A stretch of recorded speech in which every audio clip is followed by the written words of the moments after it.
Assalamualaikum warahmatullahi wabarakatuh.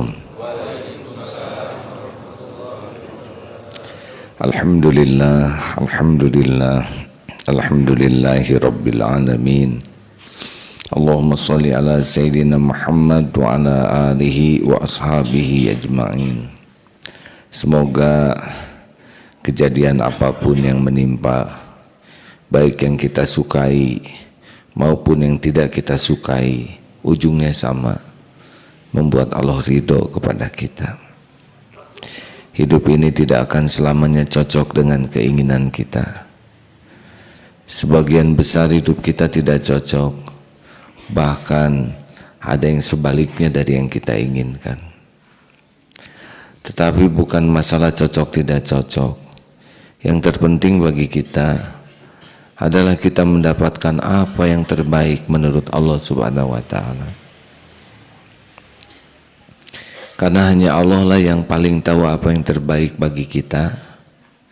Dia yang menciptakan kita, Dia yang tahu persis keperluan kita yang sesungguhnya. Allah Subhanahu wa Ta'ala yang lebih menyayangi kita dibanding siapapun juga. Dibanding siapapun juga, Allah lah yang maha sayang. Siang malam kita diurus, dicukupi makanan, minuman, nafas, didetakkan jantung, kita letih diberi istirahat. Selama istirahat tidak ada sekejap pun Allah tidak mengurus diri kita. Allah tahu kita sering sekali lupa kepada Allah, tapi Allah tidak pernah sekejap pun lupa kepada kita. Semuanya diurus. Allah menyaksikan pemberiannya jarang disyukuri, tapi Allah tetap memberi. Allah juga menyaksikan bagaimana karunia-Nya kita gunakan untuk berbuat maksiat kepadanya. Allah tutup-tutupi aib, dosa, maksiat, kekurangan kita. Dan Allah bimbing supaya kita bisa tahu bagaimana bisa taubat. Fabi ayyi ala'i rabbikuma tukadziban, maka nikmat Tuhanmu manakah yang akan kau dustakan? Dikala sebagian besar manusia tidak beriman, tidak mengenal Allah, kita ditakdirkan bisa kenal Allah. Dikala sebagian besar manusia tidak bisa bersyahadat, Allah menolong kita bisa syahadat. Banyak umat Islam yang belum bisa sholat, alhamdulillah Allah takdirkan kita bisa sholat. Banyak yang sholat tapi jarang menuntut ilmu, alhamdulillah Allah takdirkan kita dekat dengan ilmu. Man yuridillahu bihi khairan yufaqihu fid din. Barang siapa yang Allah kehendaki kebaikan baginya, Allah pahamkan agama.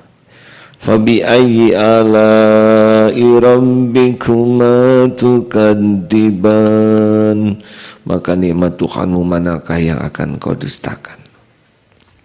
Hadirin, kalau kita fokus dengan karunia Allah yang melimpah siang dan malam, tidak ada sekejap pun kita luput dari pemberiannya dalam beragam bentuk lahir batin, yang besar dan yang halus. Maka bagaimana mungkin kita akan berburuk sangka kepada Allah yang maha baik, yang nyata kebaikannya siang dan malam berpuluh tahun. Masya Allah, Masya Allah. Inilah masalah kita, hadirin. Kita lebih fokus kepada keinginan daripada mensyukuri apa yang Allah sudah berikan. Kita fokus dengan hal-hal yang belum ada, tapi kita lupakan karunia Allah yang sudah ada. Kita sibuk dengan harapan, tapi kita sering lupa apa yang sudah Allah berikan. Sehingga kita kecewa jikalau keinginan kita belum terwujud atau tidak terwujud. lupa kepada kebaikan Allah yang sudah begitu panjang sepanjang hidup kita. Makanya orang-orang yang tidak bisa menafakuri karunia Allah, dia jarang bersyukur dan jarang berharap dari Allah. Itulah masalah kita. Bagian di antara masalah kita adalah kita jarang mengingat-ingat kebaikan, kemahabaikan Allah kepada kita. Kalau kita udah ingat kebaikan Allah, aduh bisanya cuma nangis. Lihat orang-orang yang belum beriman, aduh kita, ya Allah terima kasih. Engkau beri saya iman.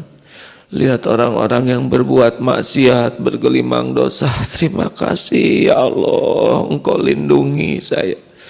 Lihat yang kena narkoba, lihat yang berbuat jahat, alhamdulillah Engkau tolong saya tidak melakukan keburukan yang sama. Ingat dosa aib yang Allah tahu, tapi orang-orang tidak tahu. Ketika orang datang menyalami kita, duh ya Allah, padahal Engkau tahu siapa diri ini. Engkau tahu belumuran dosa, aib, maksiat, tapi orang-orang tidak ada yang tahu. Karena Engkau yang menutupi. Masya Allah. Lihat air, ya Allah, Engkau mudahkan air bening untuk bersih-bersih diri. Engkau mudahkan air bening untuk minum. Lihat tempat berteduh, ya Allah, Engkau berikan tempat berteduh. Lihat lemari pakaian, ingat yang tidak punya pakaian. Lihat sepatu, ingat saudara kita yang tidak punya alas kaki. Ya Allah, nikmat mana lagi yang akan didustakan? Nah, syukur inilah sebetulnya yang lebih mendatangkan karunia dibanding keinginan. Allah tidak menjamin tambahan karunia dari banyak keinginan. Allah menjamin tambahan karunia dari banyak bersyukur. Jadi kalau ingin hidup ini selalu ditambah karunia, maka itulah syukur. Orang yang hidupnya bersyukur, air matanya banyak mengalir. Masya Allah. Dan seperti menyaksikan. Asyakur, asma Allah itu asyakur. Allah maha mensyukuri kebaikan hambanya. Yang sedikit saja. Seperti air hujan menetes, pohon bisa besar, rindang, berbuah. Itulah salah satu pemahaman bagaimana hal yang kecil Allah balas dengan sempurna. Seperti gajah makanannya kecil rumput, atau kudanil makanannya ganggang saja, tapi menjadi besar sekali tubuhnya karena Allah membesarkan. Nah, sama amal-amal kita juga. Sesudah diberikan hidayah, diberikan taufik beramal, aduh, makanya hati-hati yang banyak keinginan. Gara-gara keinginan dia menghilangkan karunia yang sudah ada. Ini petaka. Kita itu menderita bukan karena kekurangan karunia, kita itu menderita karena kurang bersyukur. Padahal tambahan karunia sudah disiapkan oleh Allah dari berbagai sisi, baik yang kita pahami ataupun yang belum kita pahami. Allah udah siapkan. Selain karunia yang sudah ada, Allah siapkan beragam karunia di sekitar kita yang kita mungkin tidak tahu keperluannya, tapi Allah tahu. Dan kuncinya adalah la in syakartum la azidannakum. Makanya maaf kalau ada orang menderita, itu teh pasti kurang syukur. Karena kalau bisa syukur pasti tidak menderita. Dan selain tidak menderita, ditambah lagi karunia-Nya oleh Allah. Syukur itu adalah hati yakin bahwa wa ma bikum min ni'matin faminallah. Karunia apapun yang ada padamu itu dari Allah. Tidak ada yang memberi, menahan, mengambil semua karunia bentuk apapun kecuali hanya Allah. selain Allah itu la haula wala quwata illa billah. Syukur itu lisannya afdhalud doa alhamdulillah, selalu muji Allah ala kulli hal, dalam segala keadaan alhamdulillah, karena pasti baik alhamdulillah.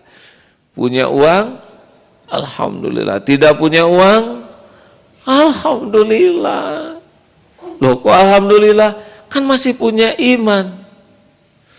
Berjerawat alhamdulillah, karena jerawatnya tidak ada yang sebesar kepala. Sehat alhamdulillah, sakit alhamdulillah, dipuji alhamdulillah, dicaci alhamdulillah. Cacian orang kepada kita lebih sederhana jauh dibanding dengan kehinaan kita yang sesungguhnya. Pokoknya mah alhamdulillah ala kulli hal. Yang ketiga, asykarukum lillah asykarukum linnas. Orang yang paling bersyukur kepada Allah adalah yang paling berterima kasih. Ayo pikirkan kebaikan orang, jasa orang ke kita yang jadi jalan karunia Allah kepada kita. Terima kasih dengan tulus, doakan yang banyak, balas dengan beragam kebaikan, itu balik ke kita. Yang keempat, syukur itu manfaatkan nikmat yang ada sesuai dengan keinginan pemberinya, itu syukur. Ibu diberikan handphone oleh suami, kemudian handphone ini dicuci di dalam bak. Mana ada suami yang mau membelikan handphone lagi? Tapi digunakan untuk baca Quran, digunakan untuk kebaikan. Ini handphone jadul diganti dengan handphone yang lebih bagus.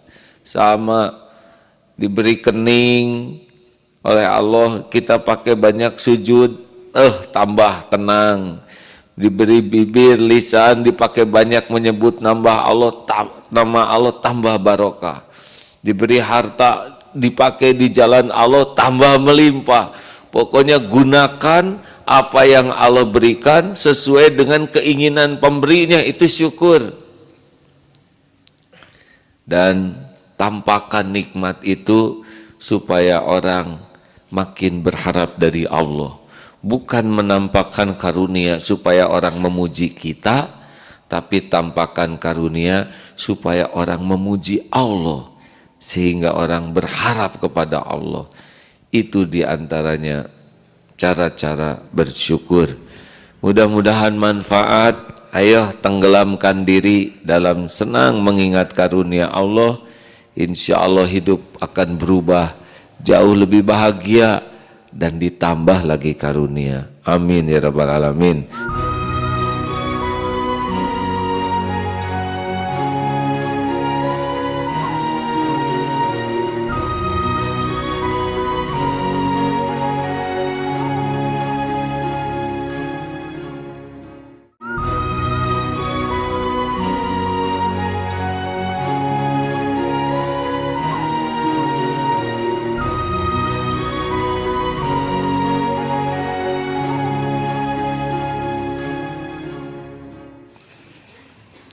Jadi Dek, AA menjalani hidup ini ya, tanggal 29 Januari besok, lusa umur 54 tahun.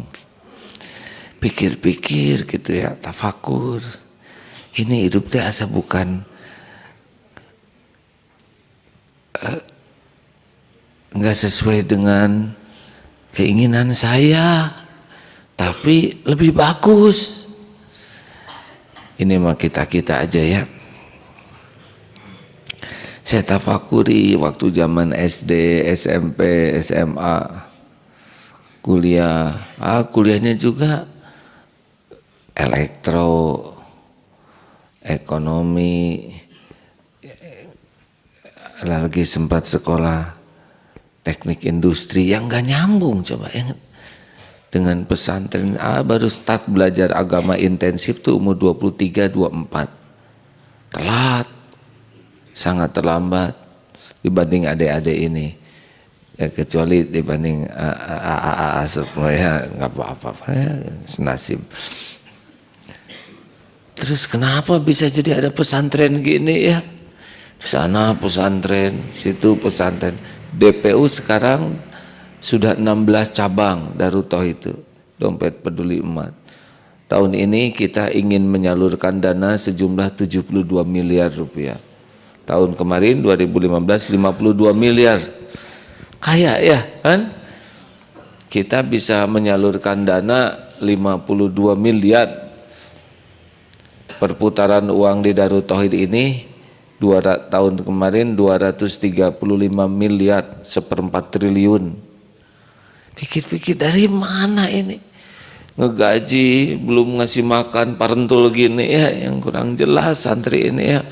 Udah belajarnya nggak jelas, makannya yang jelas tuh akhirnya. Habis lagi, berton-ton beras ini. Aneh gitu kadang saya lihat. Oh, ada yang ngatur semua ini ya. Dulu zaman AA game selebritis dulu ya. Zaman wah lagi heboh di mana-mana di TV apa ada. Saya nggak sempat ngurus pesantren ini. Sibuk acara TV karena hampir tiap TV kontrak. Sana sini tamu 2000 sehari itu sampai jebeng yang dipotret. Orang dulu ada tahu antri kalau mau dipotret antri Pak sini. Pada pingsan di jalan tuh bergelimpangan. Ya. Karena lama berdirinya, aduh luar biasa, nauzubillah, ya astagfirullah. Untung Allah nyelamatin, dan selamatnya itu justru lewat dihina, dicaci, dimaki. Dulu perusahaan besar banyak, tapi nggak sehat, karena ngedagangin semuanya. Nah giliran dihina, dicaci, bertumbangan perusahaan itu. Sekarang sehat perusahaan tuh. Aneh, dipikirin nggak beres, tapi dizikirin malah beres. Dulu mana ada santri ini? Enggak, dulu ada yang 8 tahun di sini juga nggak bisa Fatihah ya. Sekarang segala usia Pak, dari penitipan bayi sampai jangan penitipan kakek atau enggak enak Pak. Dari penitipan bayi sampai masa keemasan. Ini para penghafal Quran. Jadi pikir, lihat Eko Pesantren. Mungkin sekarang satu-satunya nih ya pesantren di Indonesia, mungkin di dunia, yang punya detasemen santri berkuda. Kuda kita banyak, hanya dalam beberapa bulan Pak.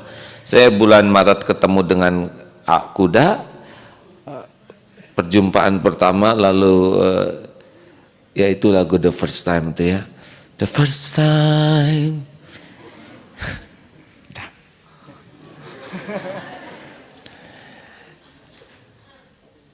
Ketika the first time I see your face. Kuda hadirin.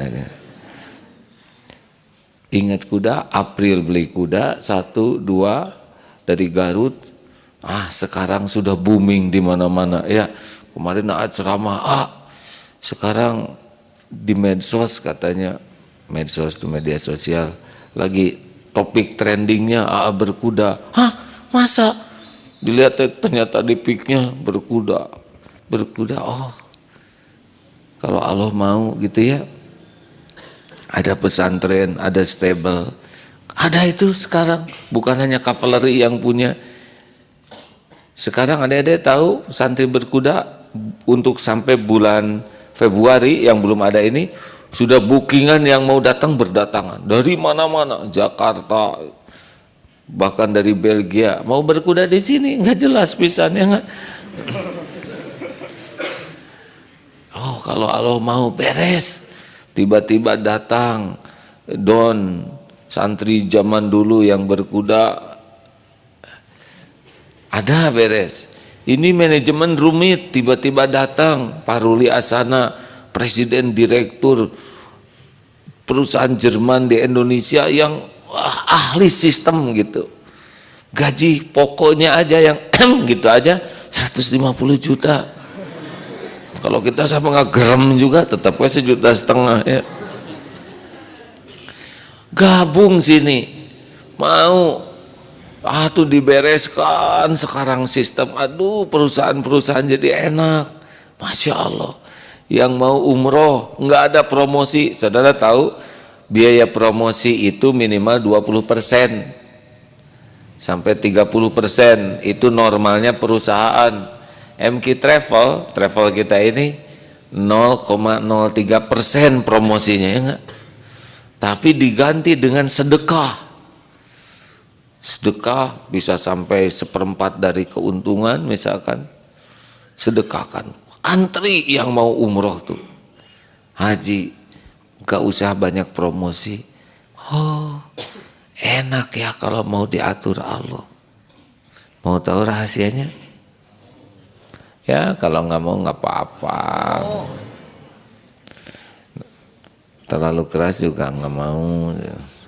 Mau tahu rahasianya? Yaitu husnuzon kepada Allah, berbaik sangka, karena ana indazonni abdi bi, aku sesuai dengan prasangka hambaku. Ini santri baru, saudara tahu berapa yang diwisuda setiap tahun di Darut Tauhid? Programnya 9.500 Pak. Ini pesantren paling sering ngewisuda ya. Tidak ada di dunia selain di sini. Bahkan ada yang nakal-nakal dikit kita wisuda aja ya. Info santri baru, pendidikan masa keemasan. Acungkan tangan para ayah. Waduh, ngacungnya begini Pak. Coba begini. Nih sebentar Pak, turun sebentar. Santri, acungkan tangan. Tuh gitu Pak ya, terima Pak. Kalau segini kecil terunjuk, gini gede. Ulangi, para santri senior acungkan tangan. Masa kemasan 1.000, 2.000, 3.000, 4.000, ya 8.000. Terima kasih. Kok ibu ngacung sendiri itu? Ya maksud saya lelaki ya nggak apa-apa. Bunda, mana bunda? Masa kemasan? Alhamdulillah. Terima kasih. Ini angkatan keberapa Pak? 20. Sesudah sebelumnya dulu program namanya bukan masa kemasan dulu, PM2 kaya, itu sudah berapa puluh. Alhamdulillah.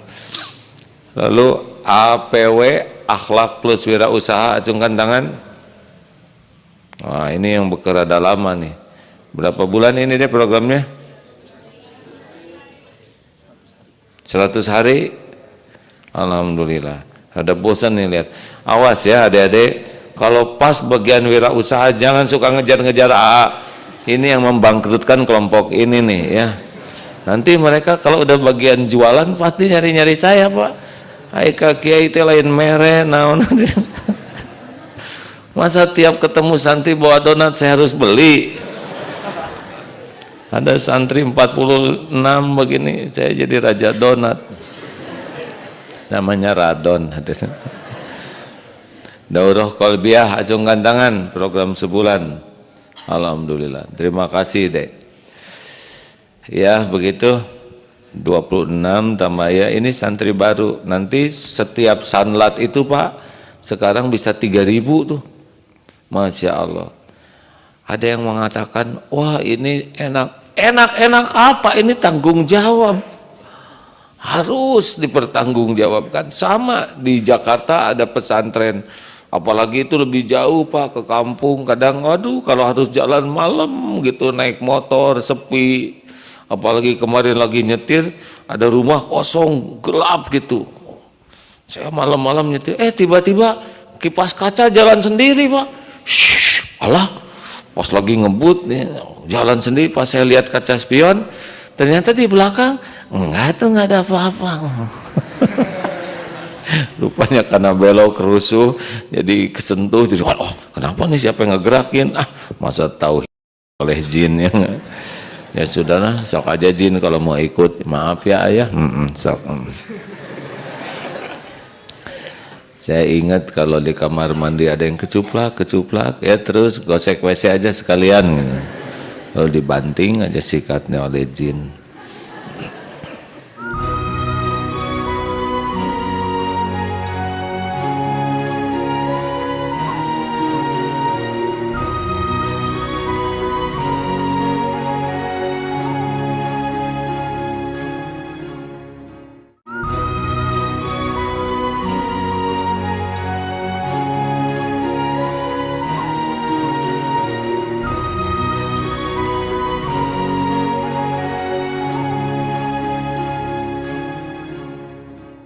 Hadirin sekalian, jadi apa goalnya dari pesantren kita ini? Ingat baik-baik, goal utamanya adalah akhlakul karimah. Seperti yang disabdakan Rasul, innama bu'itstu liutammima makarimal akhlak. Akhlak itu datang dari mana? Akhlak datang dari hati yang bagaimana? Qalbun salim, hati yang bersih. Hati yang bersih itu yang bagaimana? Hati yang paling tidak menuhankan apapun siapapun selain Allah. Itu pasti akan akhlak. Jadi akhlak itu adalah buah dari hati yang bersih. Bagaimana supaya hatinya selalu bersih atau supaya menjadi bersih? Kata kuncinya sederhana, zikrullah ta'ala. Makin banyak zikirnya, zikir yang komplit, zikir yang 4 ya, lisan, akal pikiran, arkan tubuh dan kolbu. Kalau tubuh ini selalu banyak zikir, ini nyebut Allah, ininya ingat kepada penciptaan Allah, tubuhnya patuh ke Allah, hatinya yakin ke Allah, itu ngebersih sendiri tuh hati itu. Dan akhlak itu akan keluar sendiri. Jadi akhlak ini buah dari tauhid. Makanya nanti di Darut Tauhid akan dirubah juga, ini sedang dibahas seperti penghafal Quran. Saya sebetulnya senang-senang cemas ya dengan program tahfiz ini, karena kalau orang udah hafiz Quran, persepsi orang tuh udah beda. Wah, ini hafiz, ini hafizoh. Padahal hafal itu tidak identik dengan mengamalkan, benar? Nah, sedang dibahas ini dengan bagaimana ke depan bahwa di Darut Tauhid ini sekolah-sekolah tuh harus hafiz, tapi diawali dulu dengan iman. Yakin dulu ke Allah, ada pelajaran yakin, iman, dasar-dasar sampai ke Allah tuh percaya ini Allah lagi ngedengar kita, ini Allah lagi ngeliatin kita, ini Allah sami'an, qoriban, basyiran, wa huwa ma'akum, maha mendengar, maha dekat, maha melihat, dan dia bersamamu. Nanti dari iman ini dikasih Quran, ini jadi kayak tanah subur. Cepat Quran itu membuat iman itu jadi subur, berbuah akhlak. Tapi kalau tidak dikasih iman dulu, langsung ngapalin Quran, bisa ujub, bisa takabur, bisa ria, dengki. Jadi enggak berbuah ke akhlak. Nah, karena lahan suburnya belum dibuat. Maka adik-adik nanti juga ini sekolah-sekolah kita akan kita robah untuk lebih memperbanyak yakin ke Allah plus Quran. Nah, insya Allah selebihnya. Masih ingat kemarin SD berapa tahun? 6.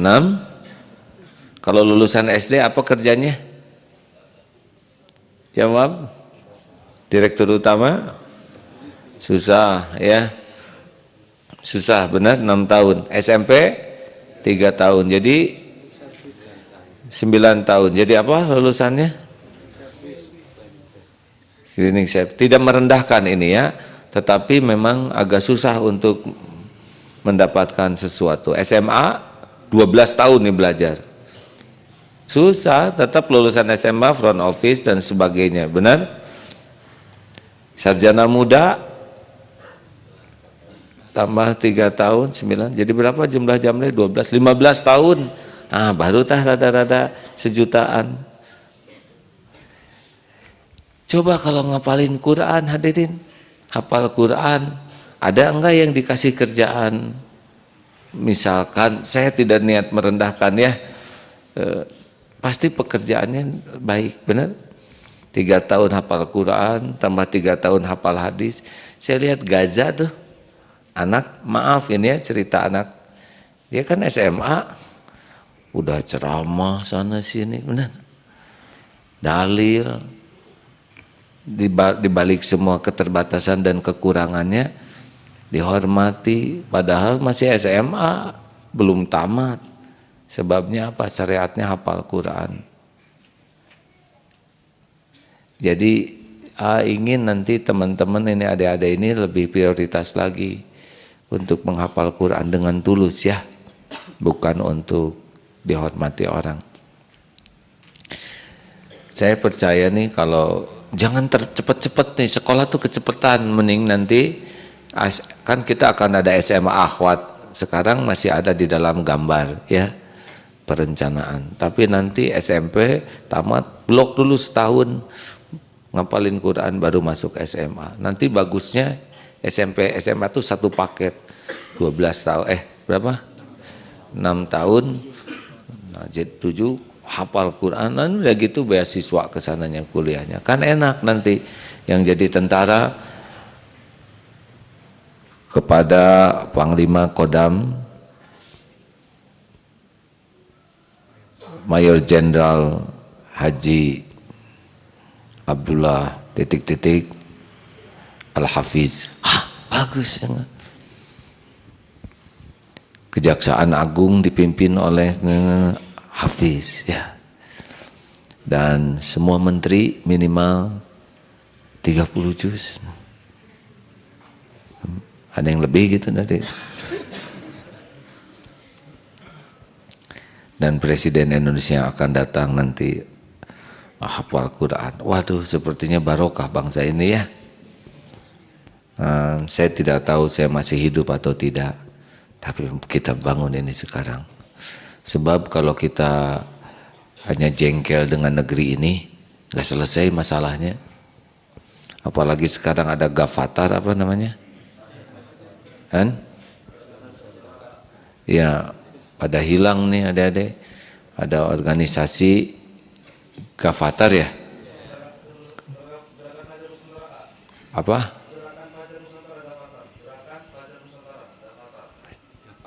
Gerakan Fajar Nusantara.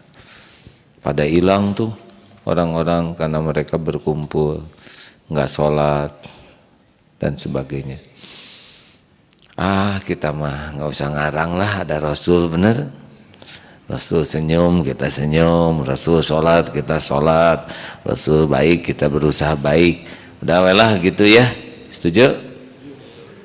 Kalau Gavatar itu kan siapa mah nabinya? Kan? Anwar Musadek kan di penjara, masa Nabi di penjara ya? Dan sudah mengakui kesesatannya. Baik, ada pertanyaan, kita ngobrol yuk, silakan. Ada pertanyaan? Ini hari ngobrol kita ini, hari tukar pikiran. Silakan. Assalamualaikum warahmatullahi wabarakatuh. Waalaikumsalam warahmatullahi wabarakatuh. Bagaimana jika dalam suatu organisasi anggotanya itu ingin menegaskan peraturan yang sudah longgar, sedangkan atasannya itu tidak tegas? Terima kasih. Wassalamualaikum warahmatullahi wabarakatuh. Waalaikumsalam warahmatullahi wabarakatuh. Jadi begini ya, pemimpin, dengerin. Pemimpin itu syarat utamanya diantaranya adalah pemberani. Karena pemimpin dengan yang dipimpin itu bedanya keberanian. Pemimpin itu akan mengambil keputusan. Beda dengan staf mengikuti keputusan pemimpin. Itulah sebabnya Rasulullah itu seorang pemberani. Dan tidak ada pemimpin penakut tuh gak bisa memimpin. Pemimpin itu harus pemberani. Cuman beraninya ini bukan konyol. Kalau orang pemberani asli itu pasti pakai perhitungan. Seperti naik ke sini, dia berani jalan di atas itu. Itu konyol ya. Pertama tidak ada yang nyuruh. Yang kedua mau ngapain jalan di sana? Nggak ada manfaat sama sekali. Pemberani itu adalah orang yang berperhitungan, ngambil resiko. Berani apa? Berani bercita-cita. Itu perlu keberanian. Ada yang tidak berani bercita-cita. Berani apa lagi? Berani memulai. Ada yang bercita-cita aja nggak. Ayo kita ke umroh. Timana artosna abdi majalmi ali. Saya itu orang kecil, sepatu aja nomor 32. Siapa yang nanya ukuran sepatu ya? Berani memulai. Ada yang gak berani memulai itu Pak, takut aja. Berani apa lagi? Berani untuk jatuh ya. Kita lihat pada waktu belajar jalan waktu kecil, berapa kali kita jatuh? Enggak jalan tanpa jatuh. Apa waktu bayi kita ngerondang jatuh, bom jadi jatuh, lalu mikir tafakur gitu. Saya sih nggak bakat jalan. Hari ini aja udah 5 kali jatuh, malu sama nenek. Udah saya putuskan mengerondang seumur hidup. Enggak tuh. Kita sini benyok, sini benyut, ya, ini keluar darah. Itu cost of, itu biayanya. Jadi kita dihina, dicaci, jatuh bangun, gagal, gak ada masalah, jalanin aja terus. Nah, orang banyak yang tidak berani. Apa saudara pikir ngebangun pesantren begini gampang? Enggak, saya udah ditinggalkan orang berkali-kali. Dulu pernah tinggal sendirian juga di sini. Gak apa-apa, ada Allah, benar? Jalan tuh terus. Nah, pemberani juga harus ngambil keputusan. Tapi apa bedanya marah dengan tegas? Kalau marah itu orientasinya nafsu, ujungnya zolim. Nah, pemimpin itu tegas. Kalau tegas itu 2 syaratnya. 1, fakta, 2, aturan. Ini yang penting tuh. Jadi kayak cerita ibu-ibu yang mecahin piring, udah pernah dengar? Prank, piring pecah. Kalau pemarah gini, bibi, aneh, kenapa jadi gitu-gituan? Hancur rumah tangga ini, hancur. Gak mungkin ya dari piring rumah tangga hancur. Di mana sih mata kamu, bibi? Malah nanya lagi mata. Bibi lebih cerdas ini, Bu. Ibu juga tahu monyong. Nah, pas nyebut monyong, pasti si ibu yang monyong, ya kan? Karena nggak mungkin monyong, nggak bisa deh. Kamu tuh bibi dasar orang kampung, kata si bibi. Loh kan di kampung kita sebelahan, diam kamu. Karena orang marah itu nggak bisa, pemimpin pemarah tuh nggak akan bisa mimpin, karena pasti zolim. Karena marah itu kan kepuasannya adalah menyakiti. Makanya pemimpin itu tegas. Kalau tegas tuh prank, piring pecah. Selalu orientasinya fakta. Maaf Bi, suara apa? Bu, maaf piring pecah lagi. Oh iya, piring keberapa Bi? Piring terakhir Bu. Gimana ceritanya? Saya lagi emosi barusan. Lihat kucing, saya lempar aja pakai piring Bu. Oh gitu ya Bi, duduk Bi. Bibit ingat perjanjian kerja di rumah ini? Ingat Bu, gimana? Kalau piring, gelas, pecah 5 losin, berarti saya harus udah pindah dari rumah ini kerjanya. Udah 5 losin? Udah Bu. Berarti sekarang hari terakhir Bibi kerja di rumah saya ya. Maaf ya Bi, itu kesepakatan kita. Ya Bu, saya ngerti. Ini sedikit uang pesangon kalau belum dapat kerjaan, mudah-mudahan manfaat. Bi, makasih ya. Selama seminggu Bibi kerja di rumah saya.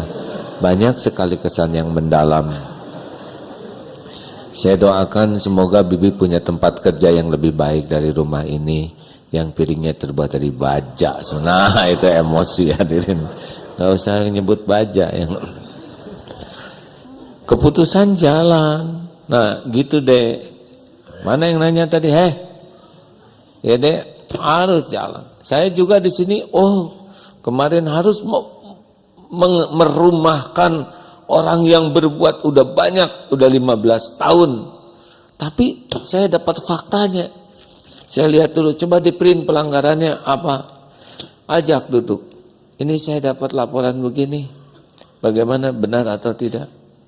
Benar. Sudah tahu aturannya kalau melakukan pelanggaran ini? Coba baca aturan. Ya. Saya menghargai kejujuran, tetapi keputusannya harus dijalankan. Terima. Yang kembalikan, yang tidak sanggup dikembalikan, beritahu berapa, kita cari solusinya. Tetap harus diputuskan hadirin. Kasihan itu bagus, tapi tidak boleh mengalahkan keadilan. Tegas dan santun. Nah, pemimpin harus berani begitu.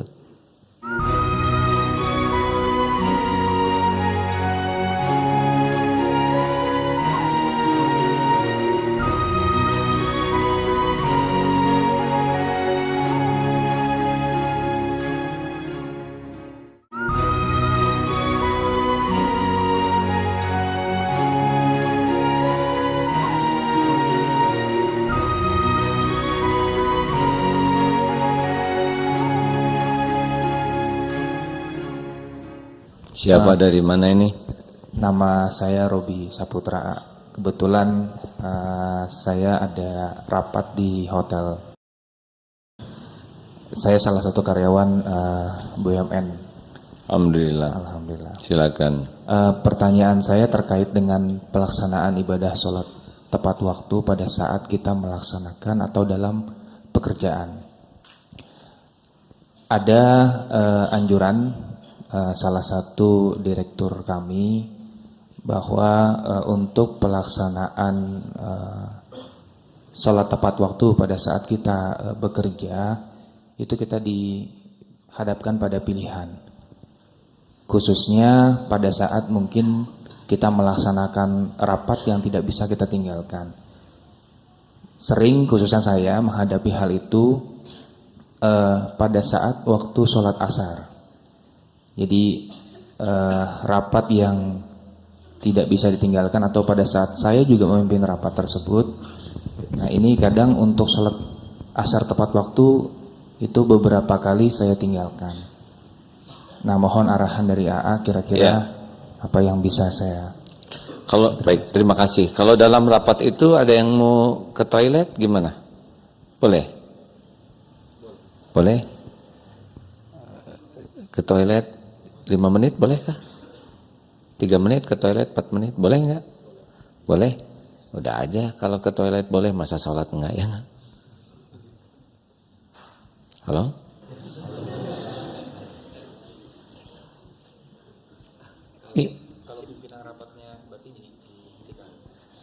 Kalau pimpinan rapatmu ke toilet bagaimana? Berhenti rapatnya, boleh? Nah ya sudah gitu atau Pak ya.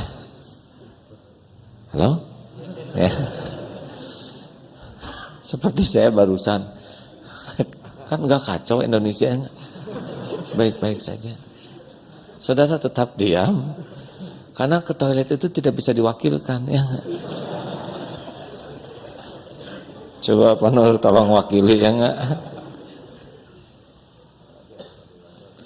Saya sedang tabligh akbar saja. Memang harus pakai SOP ya. Kalau mau jadi pilot, mau nerbangin pesawat, yang pesawat kecil, itu harus ke toilet dulu. Saya pernah waktu belajar terbang dulu, terbang ke Cirebon, nggak pakai SOP ke toilet dulu. Wah di atas tuh, udah kacau aja lihat pemandangan teh. Mau mendarat sembarangan nggak boleh, toiletnya nggak ada, sembarangan dari atas disangka hujan apa nanti nggak. Nah itu pelajaran yang kedua, mau tabligh. Kalau mau tabligh, dan kemarin suatu saat ya begitulah kejadiannya, dan baik-baik aja. Ya suruh zikir, zikir aja. Kalau ke toilet boleh, kenapa sholat enggak? Ya. Kita udah berwudu caranya Pak. Jadi usahakan tiap keluar dari toilet, wudu lagi. Bila mungkin kan. Ya. Jadi Bapak kalau mau rapat udah punya wudu. Break 5 menit, dah jajarin 3 orang, 4 orang, 5 orang, sholat, beres Pak. Ya, pertanyaan selanjutnya. Bismillahirrahmanirrahim. Assalamualaikum warahmatullahi wabarakatuh. Ini siapa? Silakan. Nama saya Anissa Cakrawati dari SMKDT. Ingin bertanya bagaimana cara kita menahan amarah. Terima kasih. Ditahan, ya ditahan aja ya.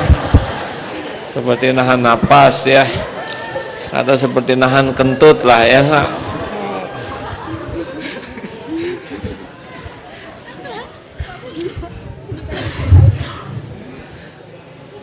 Oh, saya ini dulu mantan pemarah. Dulu santri angkatan-angkatan dulu mah habis Pak.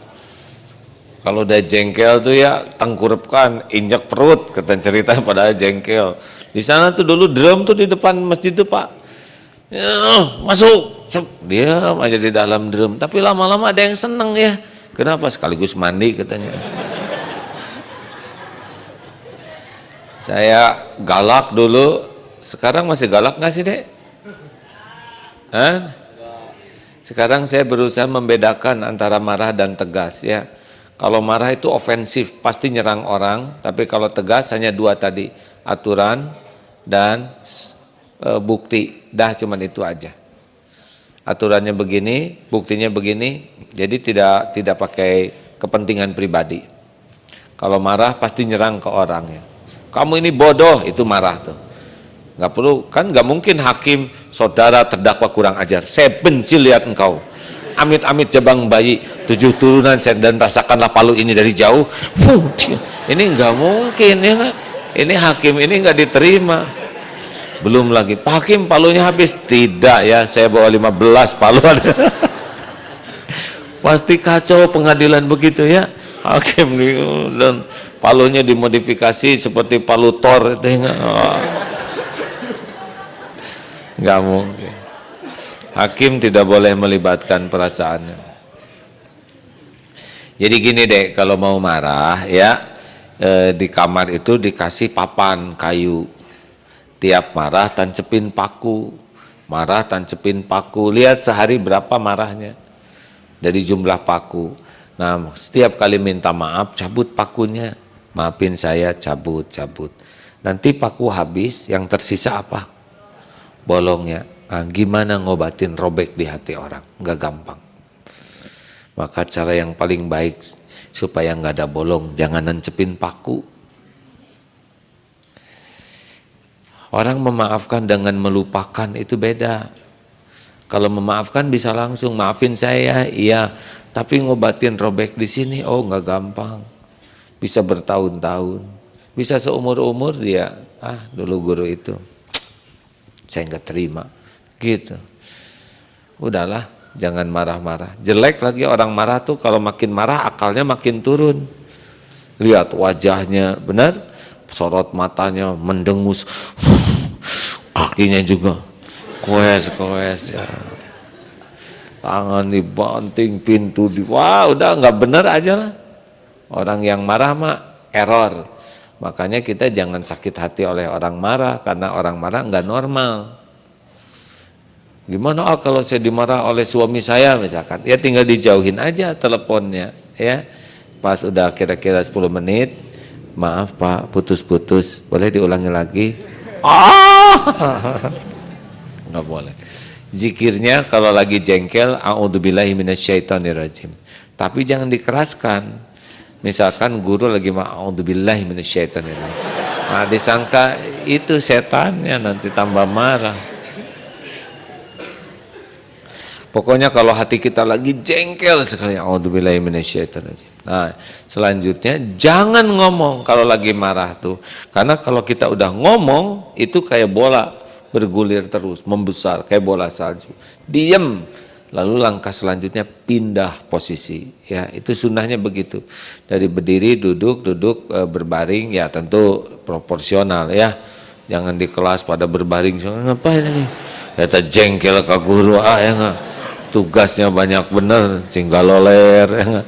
Belum lagi di pasar, ini junaon bu, ke tukang dagang. Lalu pindah posisi itu juga kalau masih membara wudhu. Pokoknya kuncinya diem ya, jangan ngomong. Kalau udah ngomong masalah nanti, ngegedein. Karena orang marah mah semuanya salah. Kedengeran nggak omongan ini? Kedengeran. Berani kamu ngelawan? Enggak. Apa melotot gitu ha? Nunduk aja, lihat sini, semuanya salah.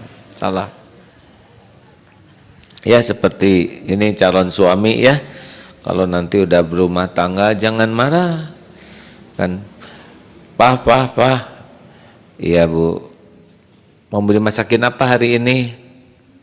Terserah ibu lah. Jangan terserah atuh, harus punya keinginan, pendirian. Oh iya atuh Bu. Ini ajalah opor ayam Bu. Ayam tuh lagi mahal Pak. Atau tempe aja, tempe bacem. Justru tempenya sekarang remuk-remuk, kecil-kecil, nggak jelas tempenya gitu. Atau apa ya Bu ya? Ini ajalah sambal atau sama ini cabe susah dicari Pak, Bapak tahu sendiri. Atau udahlah Bu, supaya nggak repot mah beli aja ke warteg. Ngaku aja Pak, masakan ibu nggak enak kan? Gitu. Udah Bapak tinggal ngemut cowet atau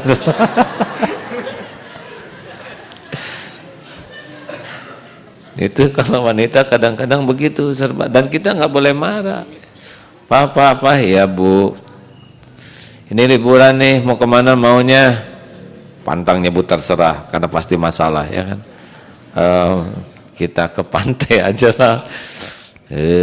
Banyak ubur-ubur Pak, nanti anak-anak dipatil ubur-ubur celaka. Atau kita ke puncak aja gitu Bu, macet Pak, buka tutup jalan, kita bisa mati di jalan. Apalagi sana dingin, hujan, licin, cilaka. Atau ke kebun binatang gitu Bu, kayak cendol Pak di kebun binatang tuh lebih banyak orang daripada binatangnya, kayak orang kampung aja, bisa tutung di sana. Atau gimana Bu, atau udahlah gini aja, mending di rumah aja, ibu masak yang enak. Dasar suami gak ngemodal ya. Begitulah hadirin, sing sabar ya. Judulnya wasta'inu bisabri wassalah. Jadikan sabar dan sholat sebagai penolongmu. Coba wanita jangan gitu-gitu amat ya. Jangan bikin ribet. Emang wanita tuh dibuat dari tulang rusuk yang bengkok. Kalau dikerasin patah, dibiarin tetap bengkok. Jadi gimana ya, diwiridin aja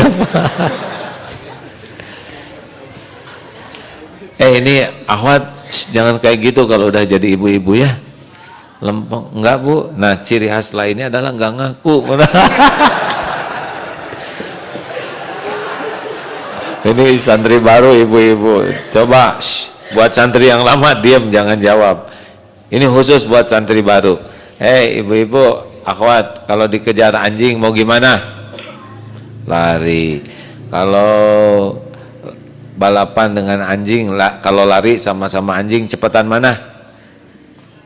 Tuh kan bingung sendiri. Anjing, ongko lari, udah tahu anjing lebih cepat ya. Jadi harusnya bagaimana kalau mau digigit, kalau mau di apa tadi?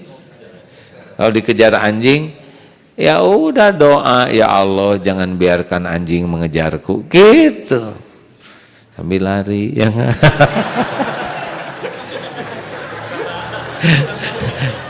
jongkok kalau dikejar anjing tuh ya, sambil lari. Udah pernah lihat yang jongkok sambil lari?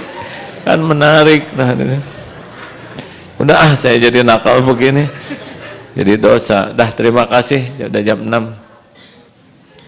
Subhanakallahumma bihamdik, asyhadu alla ilaha illa anta, astaghfiruka wa atubu ilaik. Semoga semua jadi anak yang soleh solehah, istiqomah. Semoga jadi hafiz hafizoh yang berakhlakul karimah dan berakhir hayat husnul khotimah, serta semuanya jadi ahlul jannah. Amin ya rabbal alamin. Assalamualaikum warahmatullahi